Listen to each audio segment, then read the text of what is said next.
तवयत मुंबई पुण्यातील टॉप 9 बातम्या।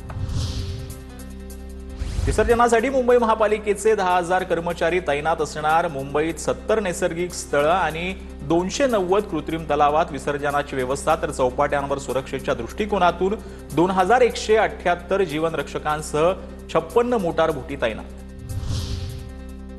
6 फुटांपर्यंतच्या सर्व गणेश मूर्तींचं विसर्जन कृत्रिम तलावातच करा, उच्च न्यायालयाचे निर्देश। तसेच खबरदारी घेण्याचे आदेशही मुंबई महापालिकेला देण्यात आले। मुंबई नागरी परिवहन प्रकल्पाच्या 3B टप्प्याला मंजुरी। पुणे लोणावळा 3ऱ्या 4थ्या मार्गिकेला ही मंजुरी। राज्य मंत्रिमंडळाच्या बैठकीत निर्णय।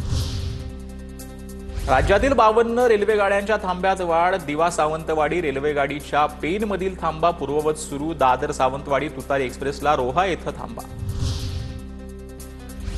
पुणेकरांना 2 नवीन मेट्रो स्थानकं मिळणार। स्वारगेट ते कात्रज या कॉरिडॉरवरती 2 नवीन स्थानकं उभारण्याच्या प्रस्तावाला मंजुरी। बालाजीनगर बिब्बेवाडीमध्ये 2 मेट्रो स्थानकं उभारली जाणार।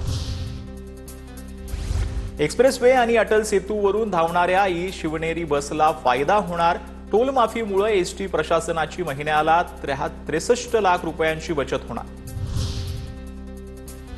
पीएमसी रोड मित्र ॲपला नागरिकांचा उत्स्फूर्त प्रतिसाद। 21 दिवसात 1000हून अधिक खड्ड्यांच्या तक्रारी, 976 तक्रारींचं निवारण।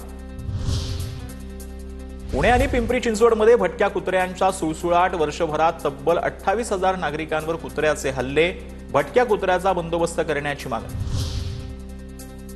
पिंपरी चिंचवडमध्ये 7 दिवसात 52 टन निर्माल्य संकलित। प्रदूषणमुक्त ठेवण्यासाठी राबवलेल्या निर्माल्य संकलन उपक्रमाला चांगला प्रतिसाद। 103 ठिकाणी ठेवलेल्या निर्माल्य कुंड्यांमध्ये 52 टन निर्माल्य।